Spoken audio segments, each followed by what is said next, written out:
the raise hand function. Good afternoon, everybody, and greetings from downtown Hamilton, New Jersey. My name is Brian Richardson. I am president of L&A Tent Rentals. What we visualize this session about is interactive.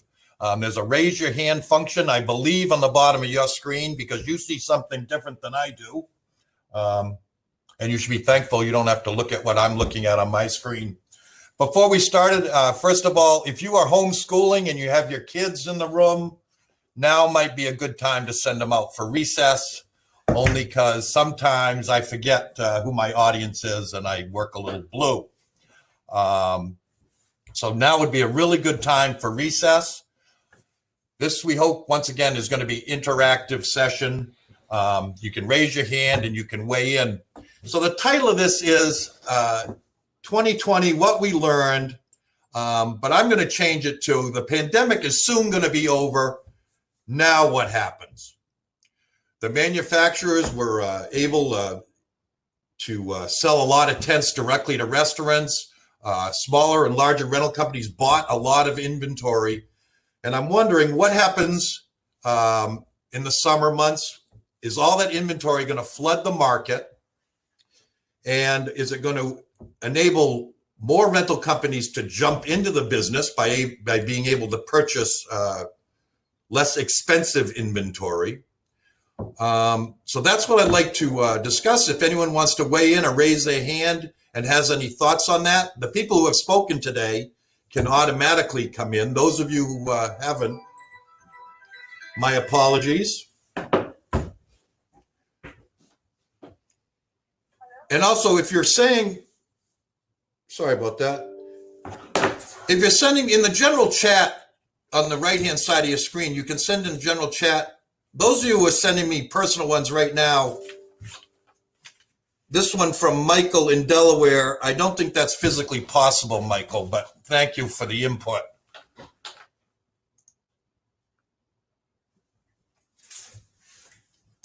Anybody? Hello?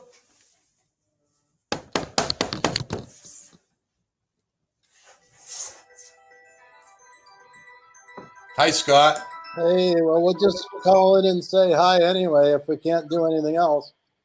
I'm looking at all those awards on your credenza. Any of those you're famous for? No, this is someone else's office, actually. I just came in. I don't know whose this is.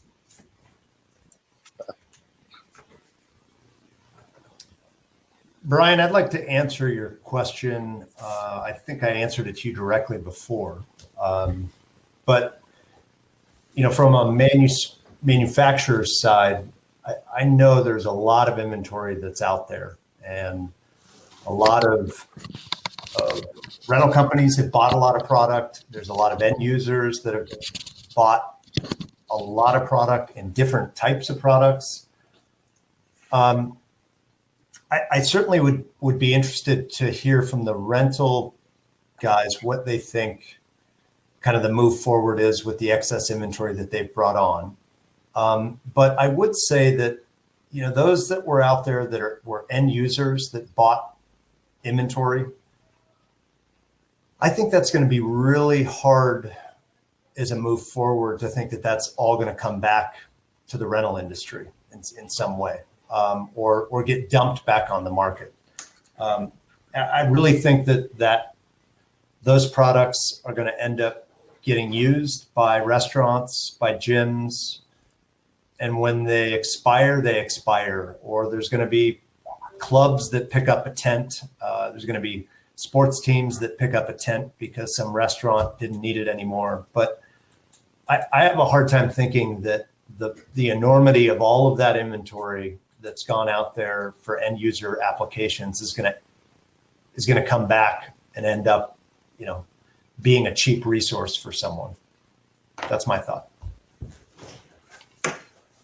Well, so to carry on with that, what do you think those medium to large size rental companies that held off on large purchasing, not knowing what was going to happen in the market this year, Do you think now that their cash is going to open up and they're going to say, look, we're now going to invest in the structures of the larger size tents and we're going to focus away from the restaurants?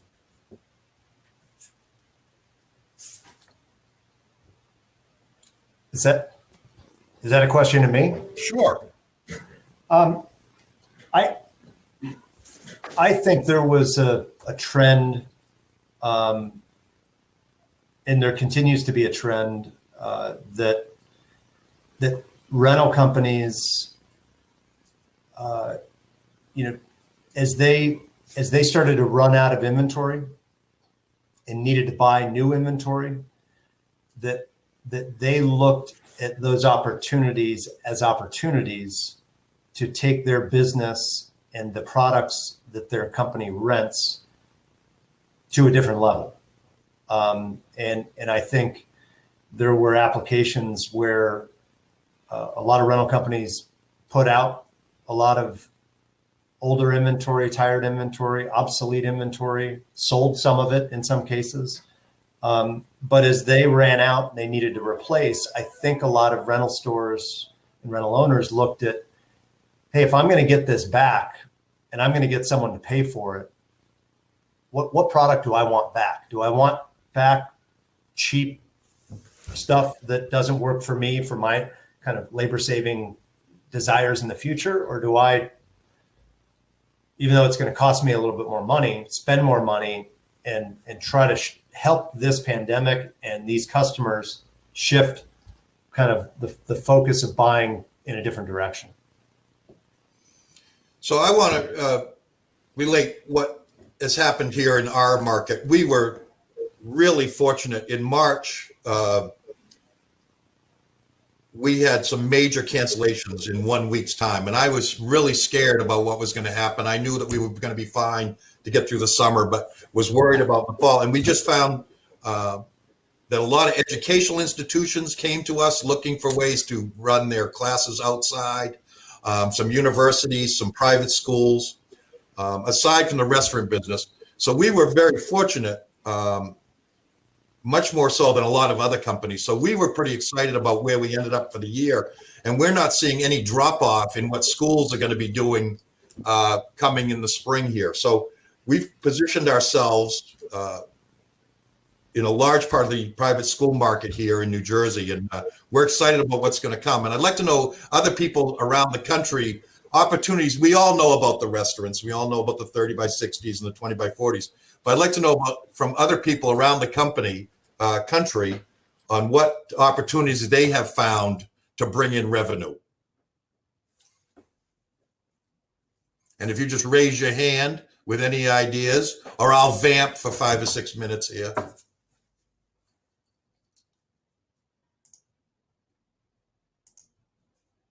Oh, if I hit this button, I see things.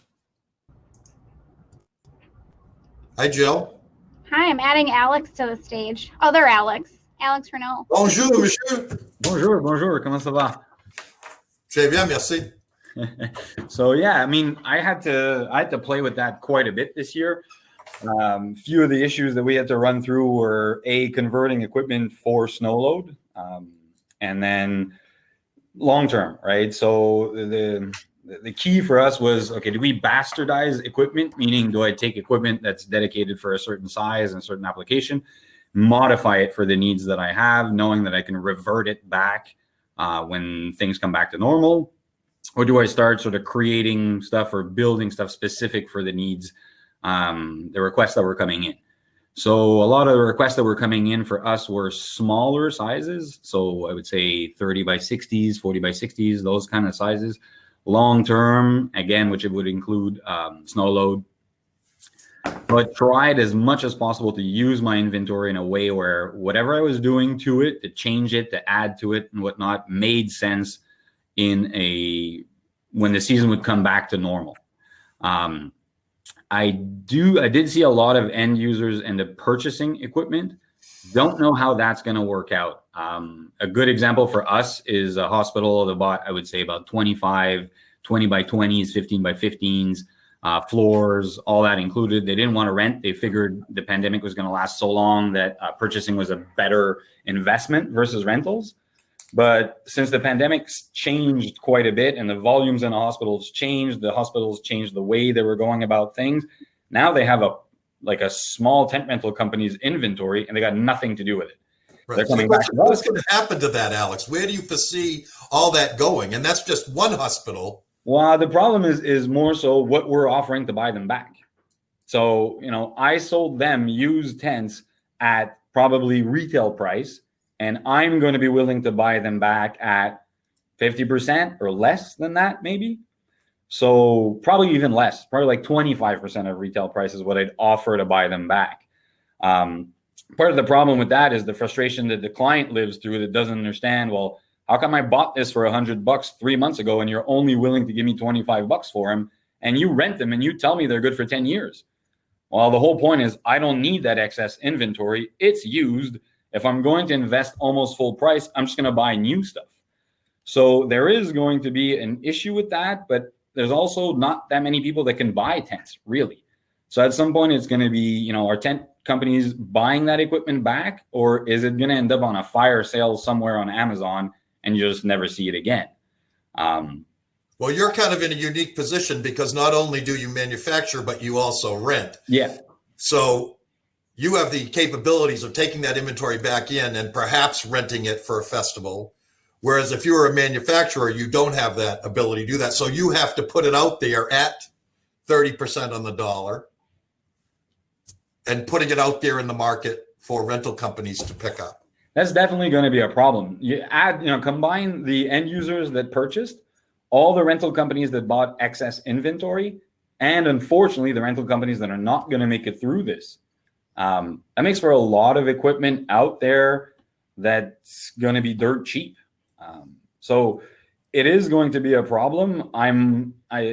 It's also been difficult because it's been difficult to tell if 2021 summer is going to be a normal rental summer or not. So I've got stuff that's still up that is good chances it's going to stay up until April. Now, if my regular season starts up again, my first big event is the Formula One Grand Prix. I started building that in May 1st normally. I cannot wait until that stuff gets taken down to build the Grand Prix. I'm definitely not going to double buy all that inventory for 2 months in 1 year. That's where, to me, it's a lot more scary. It's when is the equipment for the pandemic going to not be needed anymore versus when events come back. And to me, that's going to be the key of, is this going to be a big problem for the industry or not? Scott Woodruff, I see you. I think what you're going to see is a lot of fabric that doesn't qualify for reuse because the customers attempt to take it down. They damage equipment as they take it down. They put it away wet, even though it was just morning dew. And then they ask you about it 6 months later.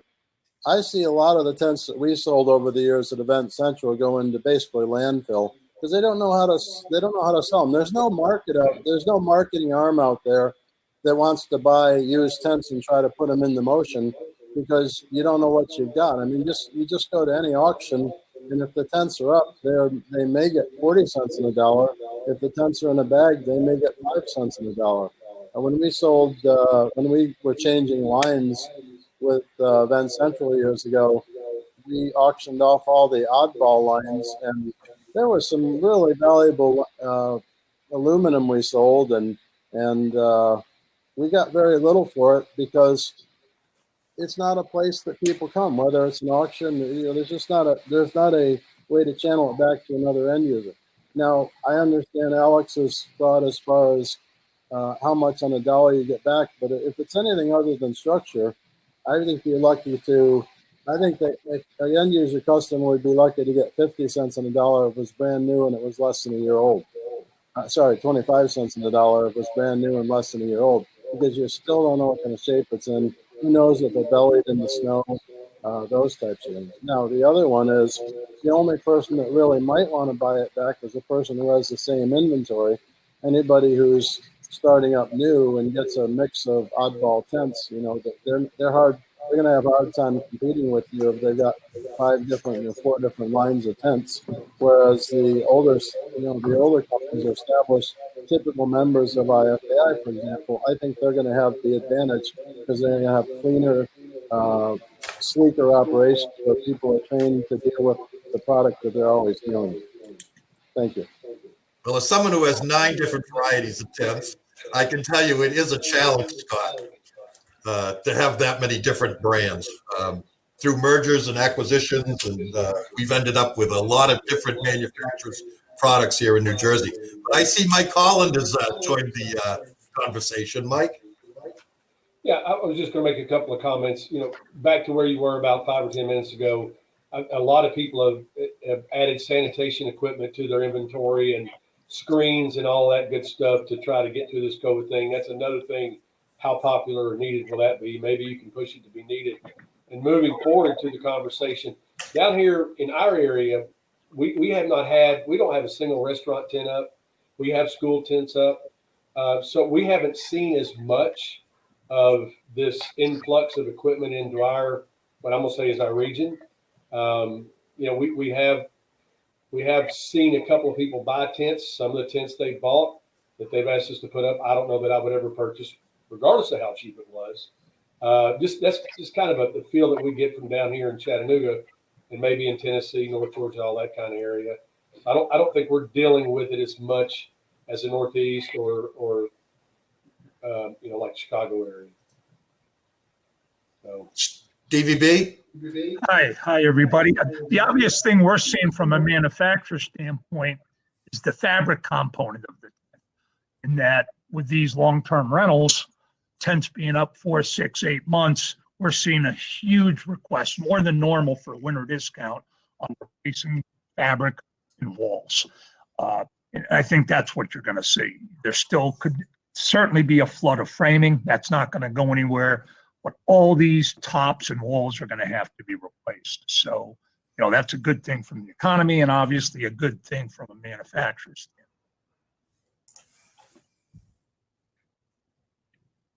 How are you seeing sales for larger structures right now, Steve? Starting to come, that was a point I was going to make earlier. We were all talking about, what we all did with long-term rentals, schools, et cetera. And they were all 20, 30, and 40 wides. And at least in our world, the structure, the larger tents are quite a bit off. But there seems to be a retake and a lot more interest right now in bigger things, bigger pole tents, and certainly larger track frames and structures. There seems to be a lot more activity than there's been in a year on that end. Mr. Chairman, I see you popped in. Yeah, I popped in. I've seen a lot of the things that's been happening. Is really happening all over. The manufacturer during these time frame, when you started getting the schools and the restaurants into place, found a lot of customers, I think, that were going out in the boneyard and picking all their metal out and buying all the bractery and components so they could make tents. So they had the tops that they had, whether they were good or bad, so that they could put those up. The next influence is going to be, just like Steve said, replacement of the fabric in the walls. And that's going to take a large time into the marketplace for us to get over. The 40 and 50 wides are starting to come back a little bit at a time, but I'm also getting people that want to still use their old stuff. So I'm getting a heavy influx of questions regarding liners and lining systems to fit their tents.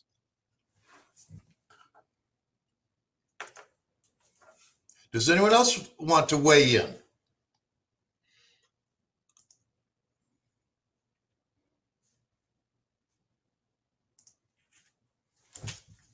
Well, that just about ends our time, as it is anyway, I believe, Meg.